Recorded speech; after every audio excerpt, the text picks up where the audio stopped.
Alur pendidikan dokter dan pengembangan karya dokter secara skematis yang sesuai dengan kebutuhan sistem kesehatan nasional terdiri atas tahap akademik dan tahap profesi. Setelah menyelesaikan tahap akademik, mahasiswa akan memperoleh ijazah dan gelar sarjana kedokteran.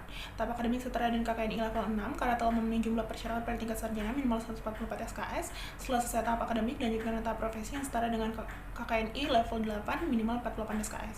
Setelah menyelesaikan tahap profesi yang memenuhi semua persyaratan ditentukan oleh perguruan tinggi masing-masing, yang lulusan akan mendapatkan ijazah dan gelar dokter. Peran kedokteran dalam IPE yang pertama sebagai ahli medis. Dokter melakukan kegiatan terapeutik maupun diagnostik untuk melakukan pelayanan pasien, agar masalah pada pasien dapat terselesaikan dengan baik. Yang kedua, sebagai komunikator. Dokter menyampaikan masalah medis dan solusinya kepada pihak yang terlibat seperti pasien, keluarga pasien, kerabat pasien, maupun mitra yang berkolaborasi. Komunikasi ini dapat diselesaikan melalui visual, tulisan, maupun lisan.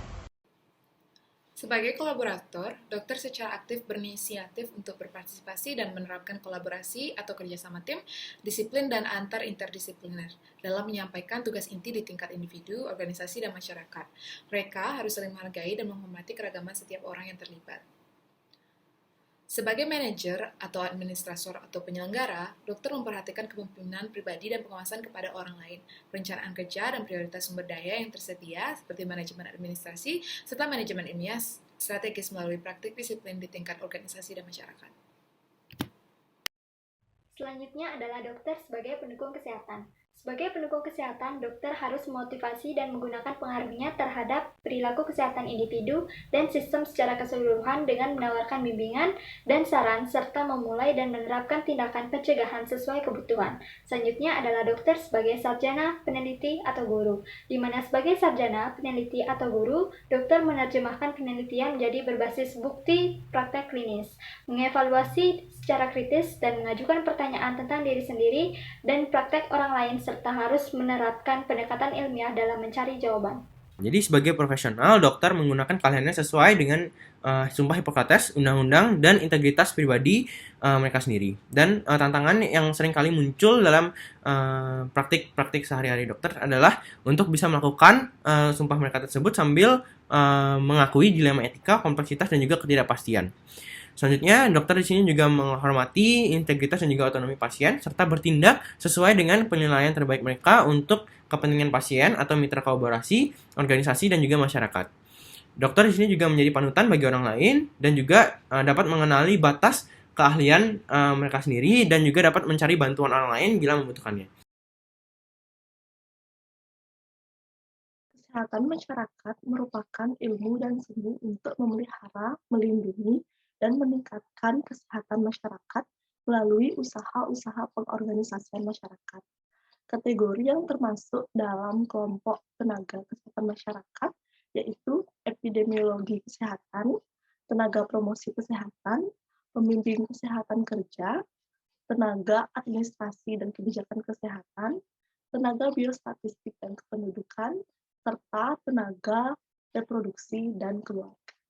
Adapun peran dari tenaga kesehatan masyarakat adalah memonitoring status kesehatan, mendiagnosa dan menyelidiki masalah kesehatan, menginformasikan serta memberdayakan masyarakat, memobilisasi kemitraan masyarakat, mengembangkan rencana dan kebijakan kesehatan, menegakkan hukum dan peraturan yang berhubungan dengan kesehatan, menjamin kompensasi tenaga kesehatan, melakukan evaluasi efektivitas, aksesibilitas, serta kualitas layanan kesehatan, serta melakukan penelitian.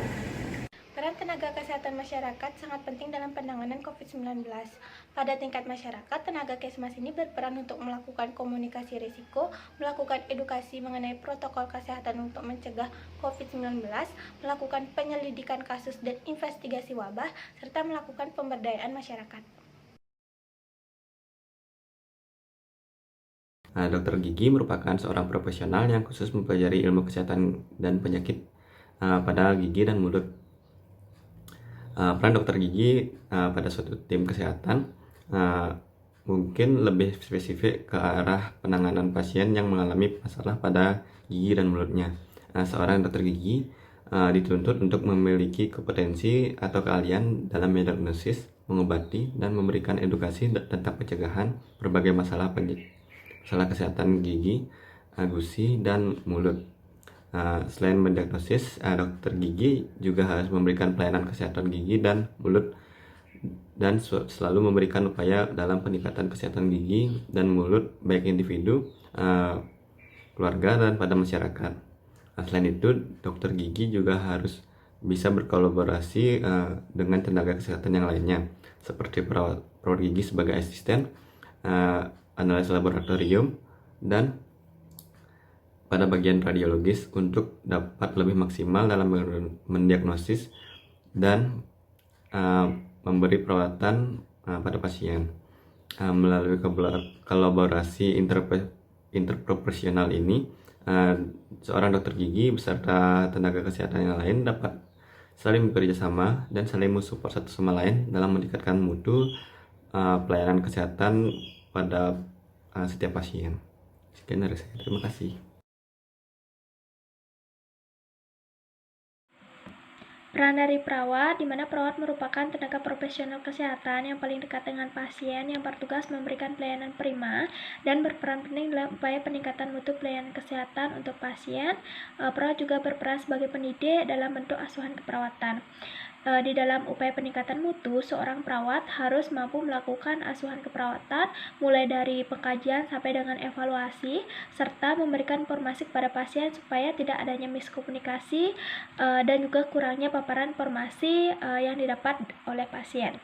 Di mana melakukan suatu pelayanan kesehatan baik itu antar profesi maupun dengan profesi lainnya, maka perawat di sini harus bisa bekerja sama dan berkomunikasi dengan baik supaya tidak adanya miskomunikasi sehingga pelayanan kesehatan yang diberikan kepada pasien dapat berjalan secara optimal demi kesembuhan pasien.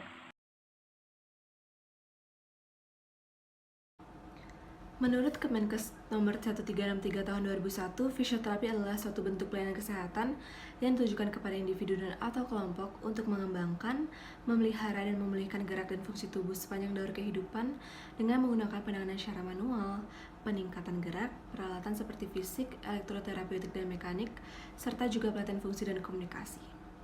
Pelayanan fisioterapi meliputi upaya promotif, preventif, kuratif, dan rehabilitatif.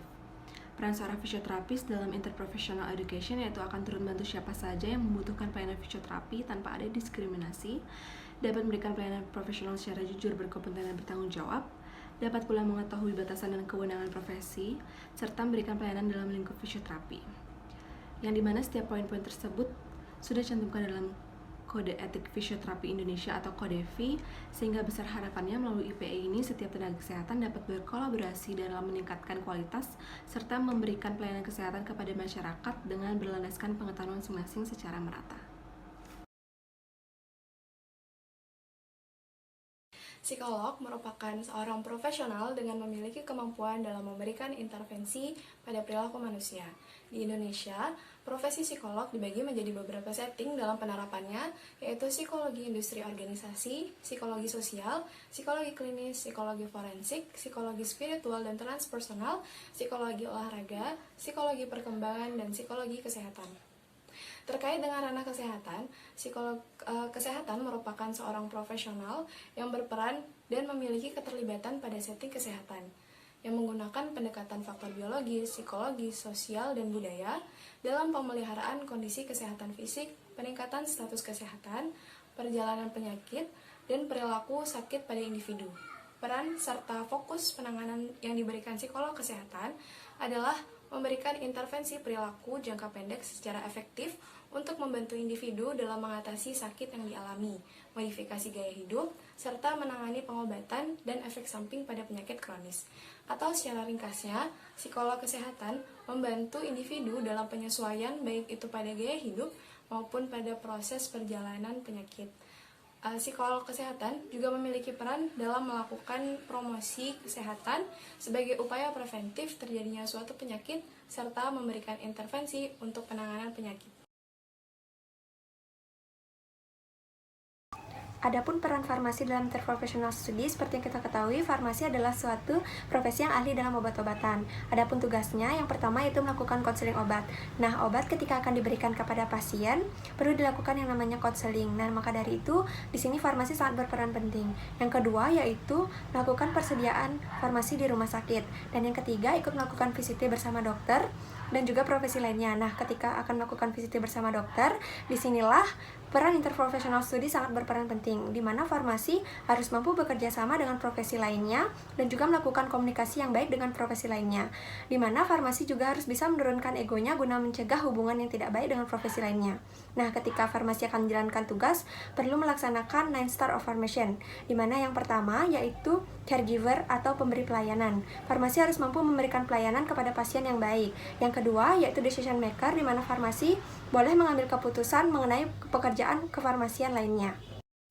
Yang ketiga ada communicator. Seorang farmasi harus memiliki kemampuan komunikasi yang baik sehingga pelayanan kefarmasian dan interaksi antara tenaga kesehatan berjalan dengan baik. Yang keempat, manajer. Seorang farmasi harus ditunjang dengan kemampuan manajemen yang baik. Contohnya pengelola obat seperti PBF dan manajer quality control. Yang kelima, leader. Seorang farmasi harus mampu menjadi pemimpin untuk memastikan terapi berjalan secara aman, efektif, dan rasional. Yang keenam, lifelong learn. Seorang farmasi harus terus belajar karena ilmu kesehatan seperti obat, penyakit, dan terapi berkembang sehingga kita perlu mengupdate pengetahuan dan kemampuan kita. Yang ketujuh, teacher. Seorang farmasi dituntut untuk mendidik generasi selanjutnya, baik sebagai dosen maupun dengan menyampaikan informasi kepada masyarakat dan tenaga kesehatan lainnya. Yang kedelapan, research. Seorang farmasi adalah peneliti dalam penemuan dan pengembangan sediaan baru seperti obat, kosmetik, serta meneliti kerasional dari obat. Yang kesembilan, entrepreneur. Seorang farmasi diharapkan terjun mengembangkan usaha mandiri seperti perusahaan obat, kosmetik dalam usaha besar maupun kecil.